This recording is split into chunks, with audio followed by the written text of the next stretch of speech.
Welcome to USMLEFasttrack.com. The section we're going to talk about today is from First Aid for the USMLE Step 1, 2013 edition. Page 259. Diastolic heart murmurs. What are the two diastolic heart murmurs? The two diastolic heart murmurs include aortic regurgitation and mitral stenosis. Describe the murmur caused by aortic regurgitation. Aortic regurgitation can cause an immediate high-pitched blowing diastolic decrescendo murmur, which has a wide pulse pressure. When chronic, patients with this condition can present with bounding pulses and head bobbing. What are some of the conditions that can lead to aortic regurgitation? Aortic regurgitation can happen due to aortic root dilation, bicuspid aortic valve, endocarditis, or rheumatic fever. What maneuver increases the intensity of murmurs caused by aortic regurgitation? The maneuver that causes this is the hand grip maneuver. What decreases the intensity of murmurs caused by aortic regurgitation? Vasodilators decreases the intensity of the murmurs caused by aortic regurgitation. Describe the murmur of mitral stenosis.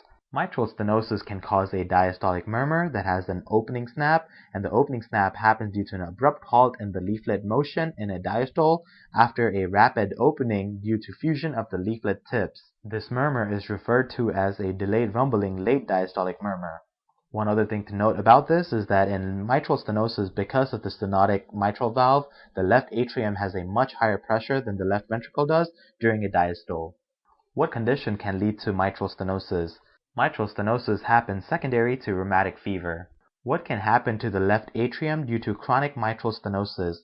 Chronic mitral stenosis can result in left atrium dilation. What maneuver increases the intensity of murmurs caused by mitral stenosis? Anything that causes an increase in the left atrium return, such as an expiration, will cause the increase in intensity of the murmurs caused by mitral stenosis. For more information on this topic, click on the link in the description section below. For a full USMLE Step 1 review, be sure to check us out at USMLEFasttrack.com, where we help you review the entire first aid for the USMLE Step 1 with high-quality videos and hundreds of detailed pictures for a better understanding of the material. So to learn from the best USMLE review book, be sure to check us out at USMLEFasttrack.com.